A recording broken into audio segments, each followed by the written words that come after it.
하갈이 헤브론에서 250km 약 임신한 사람의 걸음으로 빨리 걸어도 7일에서 10일 정도 걸리는 그 샘곁 술길까지 왔죠.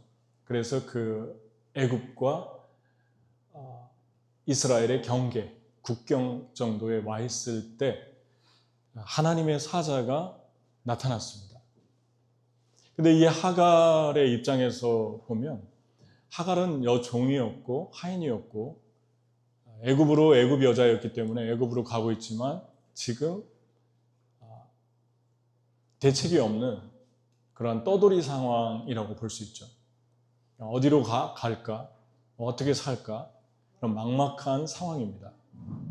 그런데 그때 The Angel of the Lord 라고 이렇게 영어 성경에 나와 있는데 하나님의 사자가 그랬는데 더를 붙였어요. 보통 angel이라고 on을 붙이는데 더를 붙였다는 게 좀 처음 나오는 창세기에서, 그래서 왜 더를 붙였을까를 조금 살펴봤더니 하나님 자신이라고 하갈하고 대화하는 것을 보더라도 천사라기보다는 하나님 자신이 현현하신 그러한 대화체로 되어 있습니다. 하나님 직접 오신 거예요. 그래서 이 여인에게 넌 지금 어디에서 왔고 어디로 가고 있느냐, 그렇게 말을 묻게 됩니다. 이 여인은 그 이름이 하갈이라는 뜻이 이방인, 나그네, 떠돌이 뭐 이런 뜻이에요. 지금 이 여인의 상황과 이 여인의 이름이 똑같죠. 여기서 볼 수 있는 주님의 그 성품, 주님의 마음은, 주님은 사람을 찾아오십니다. 그런데 아주 힘들고 어렵고 외롭고 정처 없고 앞으로 어디로 가야 되고 어디서 살까, 무엇을 할까, 이런 막막한 상황에 있는 사람에게 찾아오셨죠. 오늘도 그렇게 하나님은 찾아오십니다. 광야를 지나서. 그래서 여기서 내가 와서 찾아오신 목적이 이 두 마디에 나와 있죠. 너는 어디에서 왔느냐. 존재론이라고 볼 수 있죠. 기원, 뿌리. 너는 어디서 왔느냐. 그리고 어디로 가느냐. 어디로 가느냐는 목적론입니다. 너는 무엇을 위해 사느냐. 너의 인생의 방향은 어디냐. 그러니까 존재론과 목적론 두 가지를 질문하시기 위해서 오신 것입니다. 이 질문은 간단한 한 문장인데 아주 중요합니다. 그럼 하갈은 이 질문에 주님을 통해서 이 질문의 대답을 얻었을까? 인생에서. 나는 누구며 어디로 가고 있는가? 정체성에 대한 것, 또 나는 무엇을 위해서 존재하는가? 태어났는가? 목적론. 이 두 가지를 알게 됐을까? 첫 번째, 정체성, 어디서 왔냐라고 하는 것에 대해서 본문이 무엇을 말씀하시는가? 여기서 하갈이 자기에게 이르신 여호와 이름을 나를 살피시는 하나님이라 하였으니 부헬라헤로이, 나를 바라보시는 자의 우물, 살아계신 나를 바라보시는 자의 우물이라고 그 샘을, 이름 없는 샘을 그렇게 고쳐서 불렀어요. 지금 오아시스 옆에 있으니까. 하갈은 아브라함의 하나님은 간접적으로 보았겠죠. 그 집에 살았으니까. 사라의 하나님은 보았겠죠. 근데 자기처럼 이렇게 볼품없고 미천하고 그 집에서 얹혀 사는 하인 같은 존재인데 나 같은 존재를 살피신다라는 것을 이름 지은 거 보면 그동안 나를 바라본다는 생각을 못하고 산 사람이에요. 하나님은 나의 하나님이 아니다. 아브라함의 하나님이고 사라의 하나님이지 대단한 사람의 하나님이지 나 같은 존재의 하나님은 아니시다. 그래서 이렇게 이름을 지은 거예요. 하나님이 나를 바라보신다를 처음 인격적으로 만난 거죠.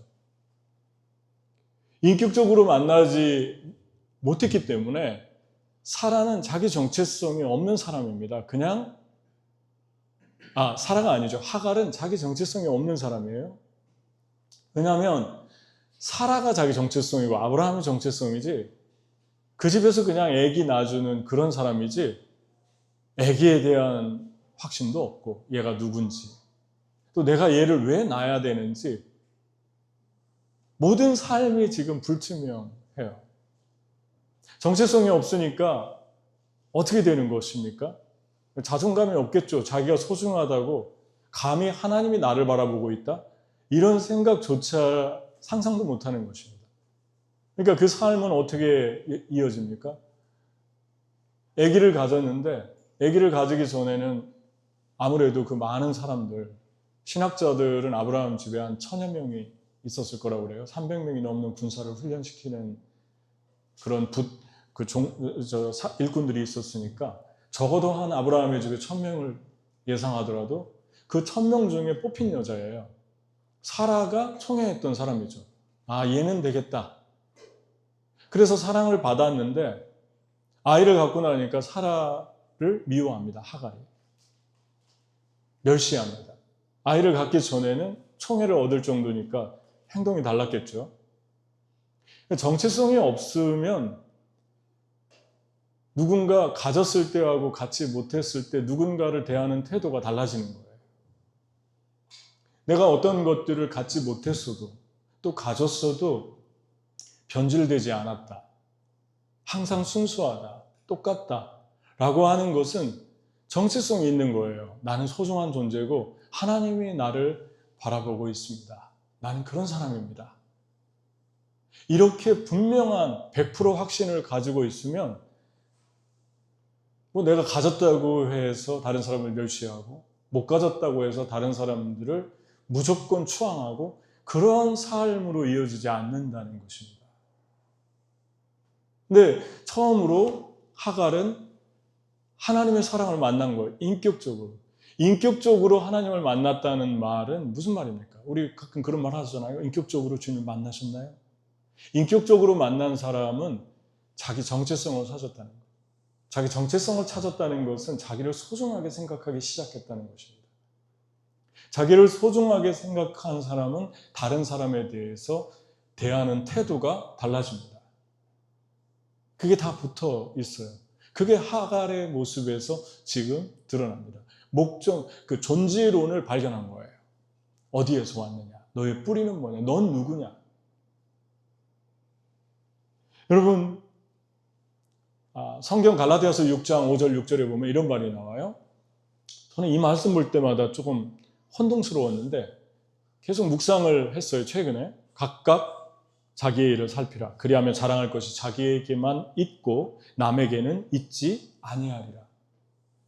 그 다음에 각각 자기의 짐을 질 것이라. 이게 무슨 말인가? 자랑할 것이 자기에게는 있고 남에게는 없다. 뭐 자랑하라는 얘기인가? 이 말씀이 무엇을 말하냐면은 이 영어 성경에 But let each one test his own work 그러잖아요. 그러니까 네 자신의 일을 테스트해라. 킹 제임스 버전에는 prove해라 그랬어요.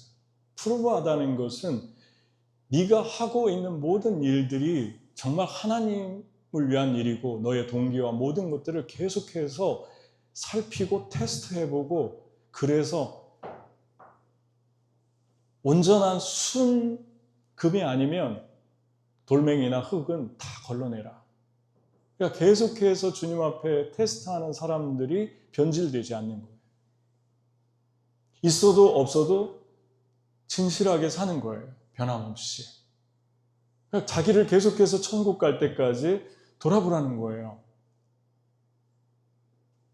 그 다음에 그렇게 찾았으면, 살폈으면 to boast, 너에게 자랑할 것이 있다. 근데 킹 제임스 버전에 rejoicing 한 만한 부분이 있다. 네가 생각만 해도 기쁜 부분이 있다. 그러니까 너만 가지고 있는 하나님이 너에게 준 그런 특별한 선물이 있다. 선물을 왜 줬을까? 하나님이 나에게 이걸 왜 줬을까를 생각하라는 거예요. 그 다음에 짐을 짊어져라. 짐을 짊어지라는 것은 군인이 배낭을 짊어지는다는 그런 뜻을 가지고 있어요. 헬라어에. 자기 배낭을 짊어지고 가잖아요. 그 배낭을 짊어지고 군인이 움직이는 건 목적이 하나밖에 없죠. 사람들을 구하고 자기 나라를 지키고 생명을 보호하고 섬기는 거죠. 그러니까 네가 살핀 다음에 너에게 자랑할 것, 하나님이 너에게만 준 것이 있으면 그걸 가지고 교회에 있든지 직장에 있든지 어디에 있든지 다른 나라에 있든지 한국에 있든지 어디에 있든지 내가 여기서 나에게 이거 특별한 걸 주셨는데 이걸 가지고 내가 어떻게 드릴까? 짐을 짊어지고 배낭을 짊어지듯 짊어지라는 거예요. 그냥 가만히 놔두지 말고 짊어져라.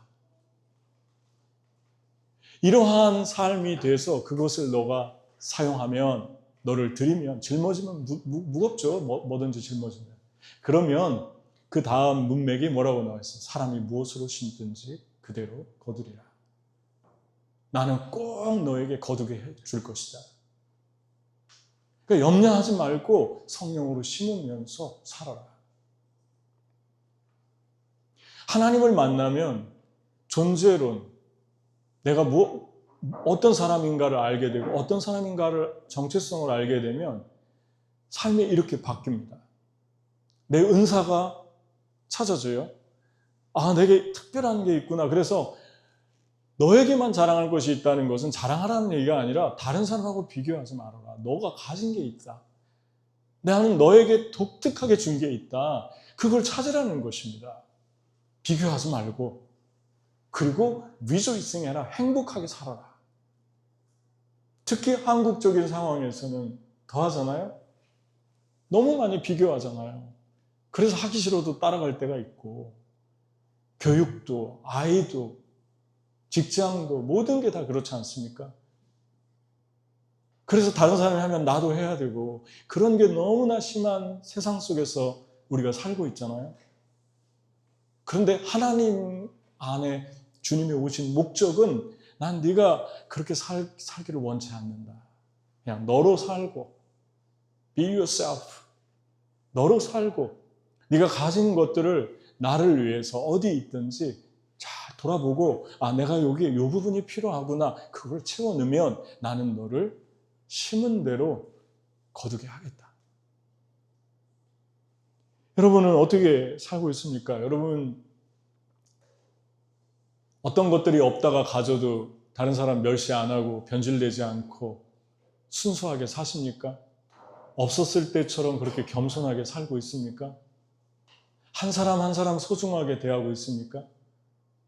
그러면 여러분은 지금 존재론을 찾은 거예요. 주님을 만난 거예요. 주님이 찾아오신 목적이 이거 가르쳐 주려고, 이거 알려주려고 주님이 찾아오십니다. 찾아오는 방법은 여러 가지죠. 안드레가 빌립을 전도하고 빌립이 나다니엘을 전도한 것처럼 사람의 전도를 통해 찾아오기도 하고, 그리고 직접 사울에게 나타나서 하도 예수 믿는 사람 핍박하니까 왜 나를 핍박하느냐 직접적으로 나타나기도 하고, 어떤 분들은 전도도 안 받았는데 교회 나오는 분들이 있어요.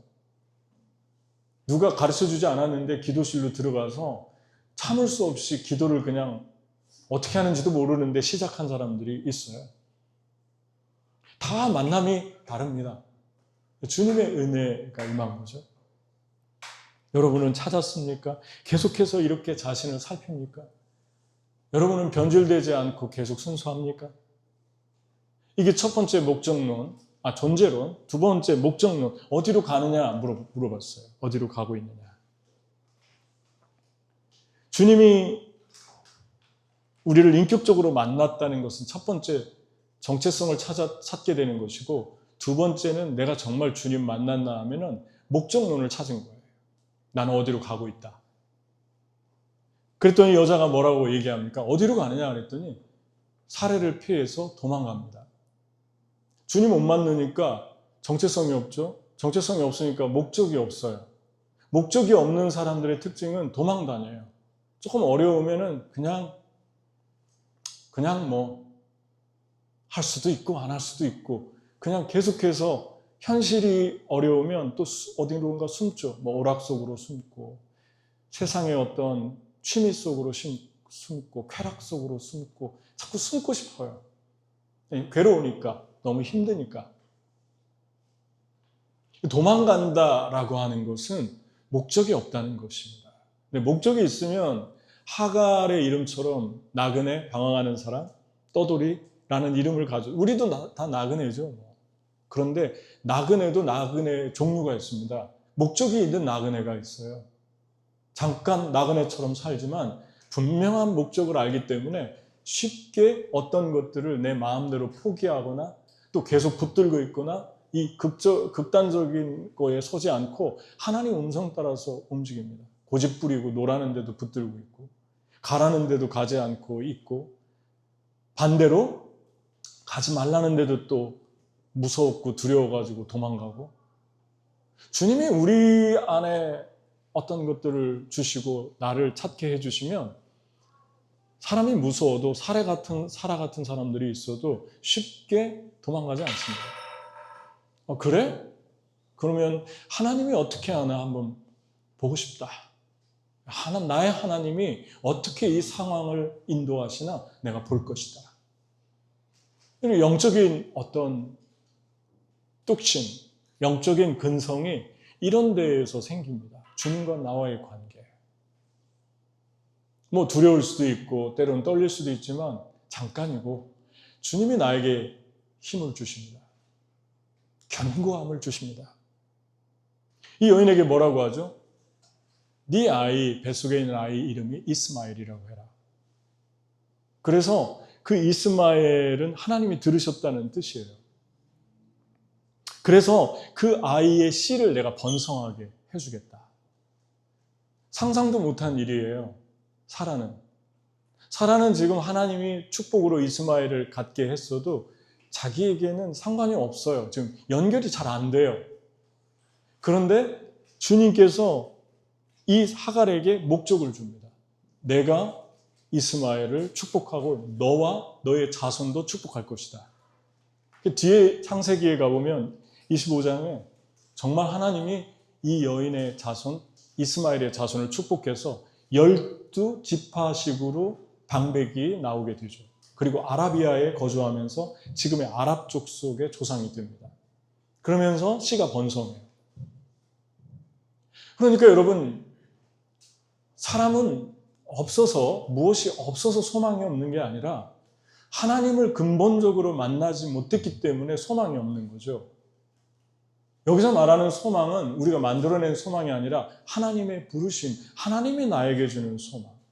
하나님이 나에게 준 소망은 꿈을 주고 소망을 주고 살고 싶어지게 합니다. 그래서 주님이 오신 거예요. 여러분과 저는 힘든 일도 만나지만 살고 싶어야 돼요. 그러면 하나님과 나와 지금 여러분은 온전하고 바른 장소에 있는 거예요.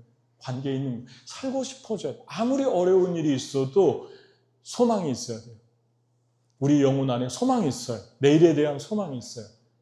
오늘 너무 지치고 힘들어도 소망이 있어요. 이게 하나님 만난 사람들의 소망입니다. 얼마나 큰 축복입니까?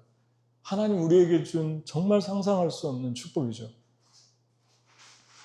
여러분, 이 두 가지를 찾았어요. 여러분은 이 두 가지 있습니까? 목적이 있나요? 어디로 가고 있나? 주님이 주신 것 때문에 따라가고 있습니까? 하루하루로 살고 있습니까? 방향이 있습니까? 그러면 여러분 주님 인격적으로 만난 분이에요. 여러분 소중합니까? 여러분의 가진 거와 상관없이 여러분 소중하다고 생각합니까? 그러면 여러분 주님과 인격적으로 만난 분이에요. 주님 만난 사람에게는 어디로 와서 어디로 가는지 압니다. 아멘? 제가 이번에 몽골을 지난주 갔다 왔는데 뉴욕 얘기를 해서 좀 그런데 뉴욕을 갔을 때 정말 은혜스러운 일이 몇 가지가 있었어요. 근데 그 정상 목사님, 우리 교회 정상 목사님, 부목사님으로 계시다가 이제 개척을 했는데 뉴욕대 앞에다 개척했어요. 제가 갈 때마다 똑같아요. 성도가. 가족하고 한 2명. 그렇게 거의 한 5년을 본 것 같아요. 갈 때마다 가서 예배드리고 뜨겁게 기도하고. 그런데 놀란 건 줄기차요. 얼굴빛 하나 변하지 않아요. 정상 목사님은. 제가 아주 좋아하고 존경하는 부분입니다. 얼굴빛 하나 변하지 않아요. 그리고 씩씩해요. 근데 이번에 갔는데 하나님이 성도들을 주셨고 성도들이 오고 있고 열심히 전도하고 변함없이 그렇게 충성하면서 사는데 집에 초대받아서 식사를 하는데 뒷뜰에서 같이 둘이 얘기했어요. 1대1로. 고기를 굽고 전에 옆에서 도와주고. 근데 목사님, 저 이제야 한 명의 영혼의 소중함이 무엇인지 이제야 깨달은 것 같아요. 왜? 그러니까 5년 동안 하면서 깨달았대요. 5년 동안. 아무도 오지 않는 그 시간. 얼굴빛 하나 안 변한 것 같은데 얼마나 그 내면의 그 한마디 속에서 얼마나 힘들었을까. 여러분, 제가 조금 미안한 얘기, 비판적일 수도 있는데 뭐 다 그런 건 아닐 거예요. 큰 교회에서 유명세를 얻고 부목사로 있다가 분가를 해주고 한 번 만에 수십 명, 수백 명이 따라가고 그래서 교회를 했는데 그대로 수평이동하고 이런 분들이 과연 이런 분들 중에 한 명에 대한 소중성을 얼마나 알까? 정말 알까? 가끔 그런 생각을 해봅니다. 그 한 명이라는 영혼에 대한 그 간절함을 알까? 그래서 제가 그랬어요. 정상 목사님한테. 그거 하나가 우리의 모든 인격과 삶을 바꾼다. 그래서 그건 최고의 블레싱이야. 하나님이 너를 특별하게 사랑하시는 사인이다. 아무에게나 맨땅에 헤딩하게 그런 일 안 주신다. 자랑스럽다 그랬어요. 플로리다에서 많은 큰 교회에서 성도들 다 있는데 오라고 초청받았는데 안 간다고 했어요. 시작했는데 주님이 있으라고 하는 곳에 있어야죠 하는데 너무너무 감격했어요, 제가. 인스타에 전도하는 사진 찍어서 최근에 올렸는데 NSC입니다. New Spring Church인가 그래요. 새샘교회. 무슬림 2명이 예수님을 영접했습니다. 계속해서 성실함으로 주님을 사랑함으로 너무 자랑스러워요. 사형이 영접했습니다. 여러분, 무슬림의 의미가 무엇입니까?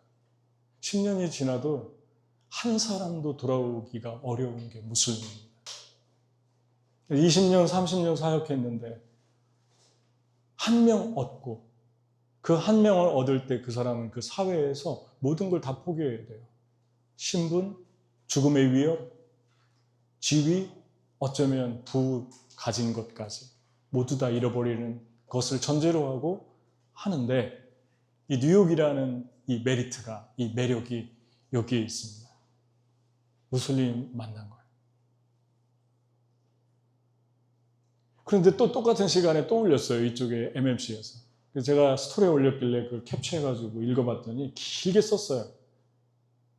최근에 타임스퀘어로 전도하러 나갔는데 한 명의 텍사스에서 온 영혼이 예수님을 믿었고 영접했고 그 자리에서 한 분의 무슬림 자매가 아멘했고 그리고 놀랍게 10년 전에 우리 교회 잠깐씩 영어 예배가 있었는데 제가 그 영어 예배를 인도했고 아이코라는 일본 자매가 있었어요.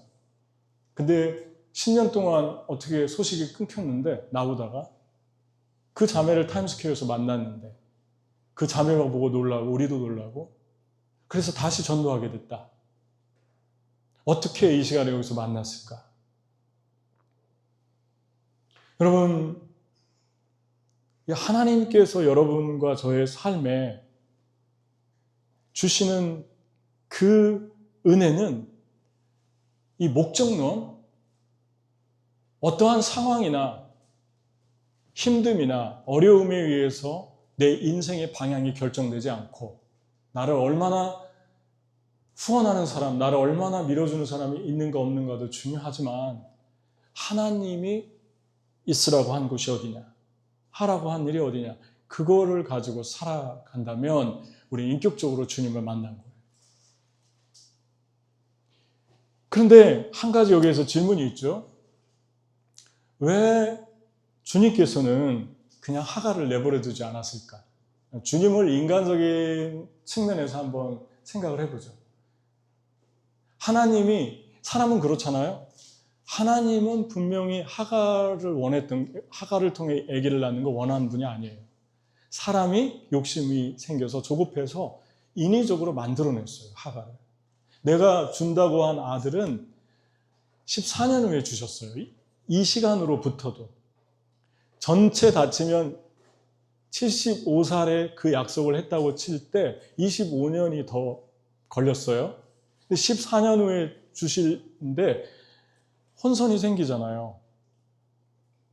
하나님의 계획이 아닌데 하나님이 주실 건 따로 있는데 인간이 어거지로 만들어냈으니까 그냥 가게 한다면 그냥 네가 원하는 대로 가라 그러면 난 여기 아들을 주겠다. 그러면 될 텐데 굳이 가서 왜 문제를 복잡하게 만드는 것입니까? 첫 번째 여기서 드러나는 하나님의 성품은 하나님은 사람을 일회용으로 대하지 않습니다. 하나님은 한 영혼을 인격적으로 대합니다. 다시 말하면 사람은 자기 계획에서 빗나가면 관계를 맺다가 끝낼 수 있어요. 그리고 모른 척할 수 있어요. 왜냐하면 내 컨트롤 안에 들어오지 않았다라고 생각하면서 그렇게 관계를 할 수 있어요. 아, 나에게 이익이 더 이상 없겠구나. 이 사람을 통해서 어떤 것도 내가 얻을 수 없겠구나. 근데 하나님은 자신의 계획보다 더 중요하게 생각하는 것은 원치 않는 아기를 만들었어도 그 아기의 생명입니다. 이 세상에는 너무나 듣기도 힘든 사연 속에 태어난 사람들이 너무 많아요. 그런데 그런 사람들을 보면서 게을러서 가난하게 살지. 아니면 능력이 없어. 지혜가 부족해. 융통성이 없어. 이렇게 천편일률적으로 한 사람을 한 캐러고리 안에 단순하게 치부해버리지 않도록 조심해야 됩니다. 왜 그러냐면 아무리 노력해도 태어나면서부터 묶여진 벗어날 수 없는 감옥 속에서 태어나는 아이들이 있어요. 아프리카 빈민가? 미국의 슬럼가? 거기서 태어나서 가난을 못 벗어나니까 깽단에 들어가고 가난해서 배고프니까 깽단에 들어가는 거예요. 거기 가면은 먹고 살 일이 생기니까. 그래서 거기서 밑바닥에서 살다가 거기서 못 나오고 거기서 총 맞아서 사고 나서 생명을 잃기도 하고 그런 구조적인 아픔이 있어요. 인도의 뭐죠?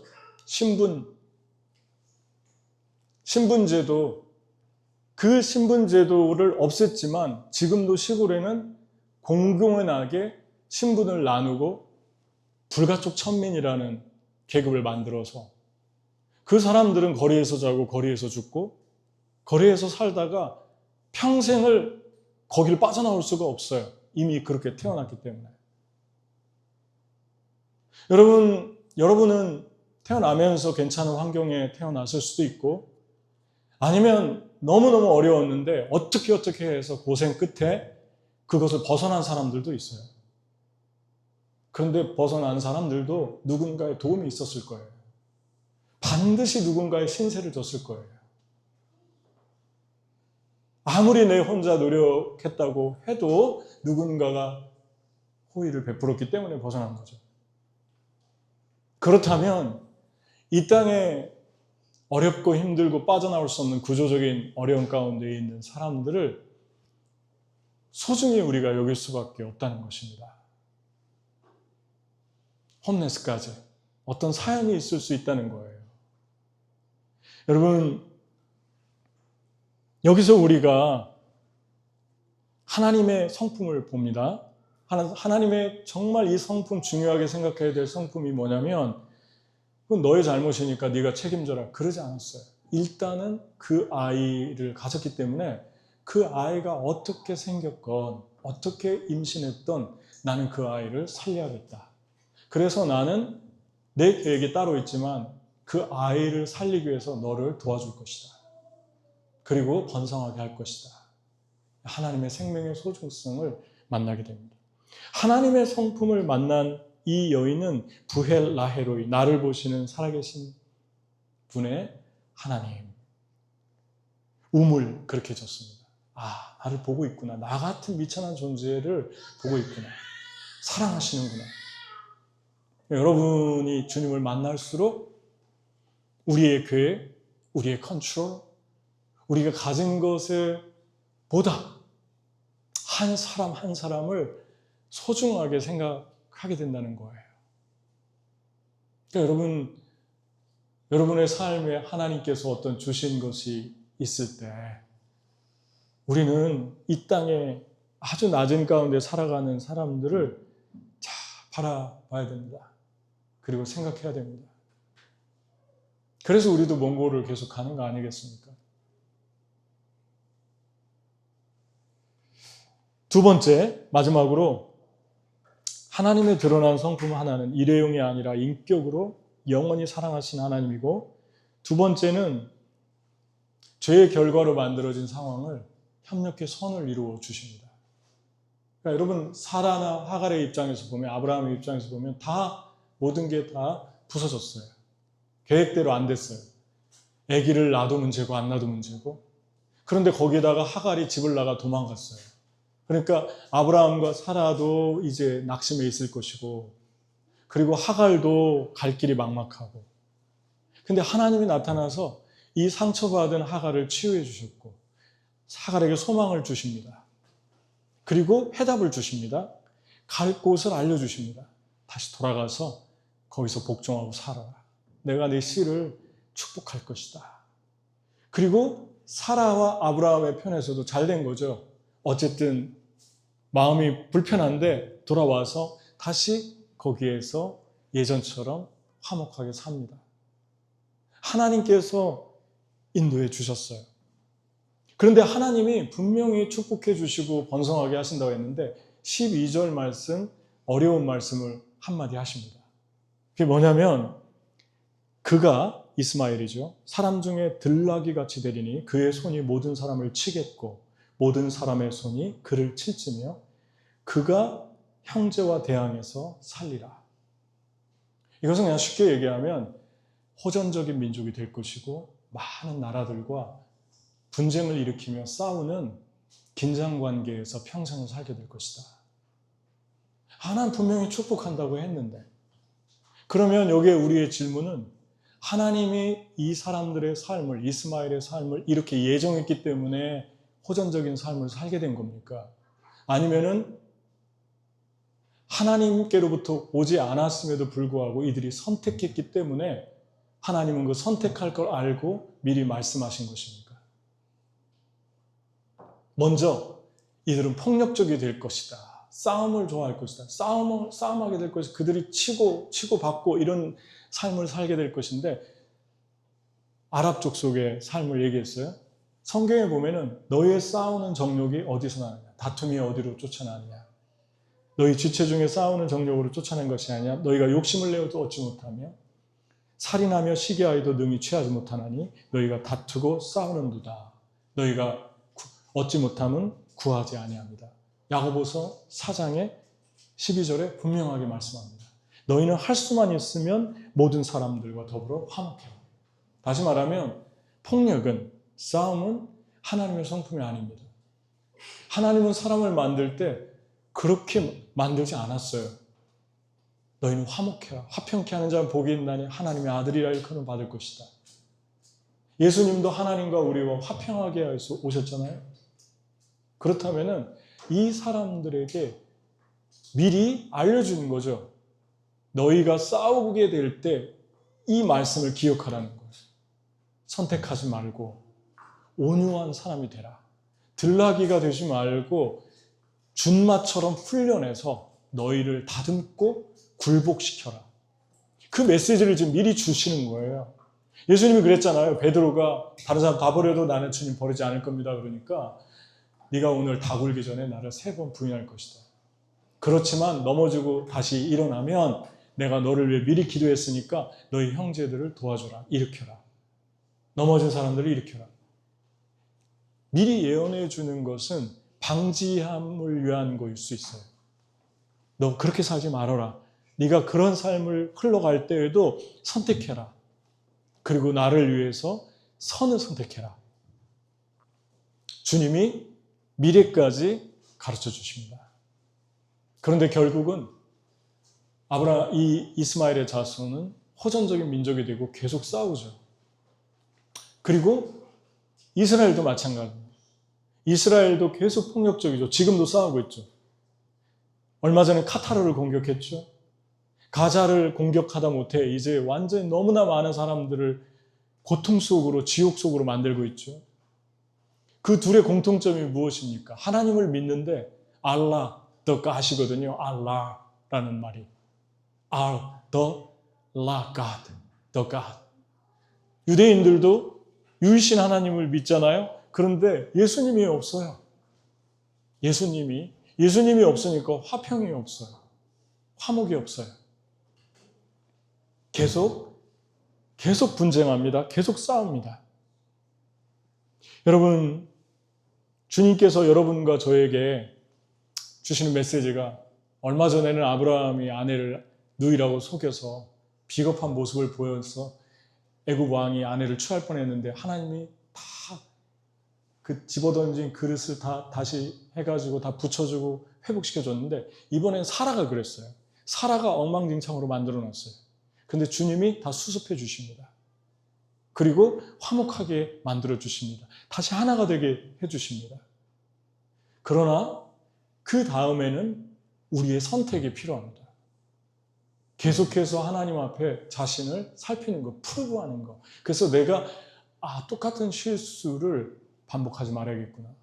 그리고 하나님 이런 분이시구나. 근데 여러분, 파편을 다 주워 모아서 하나가 되게 해도 다시 만들어줘도 깨지면서 튄 파편들이 있을 거 아니에요.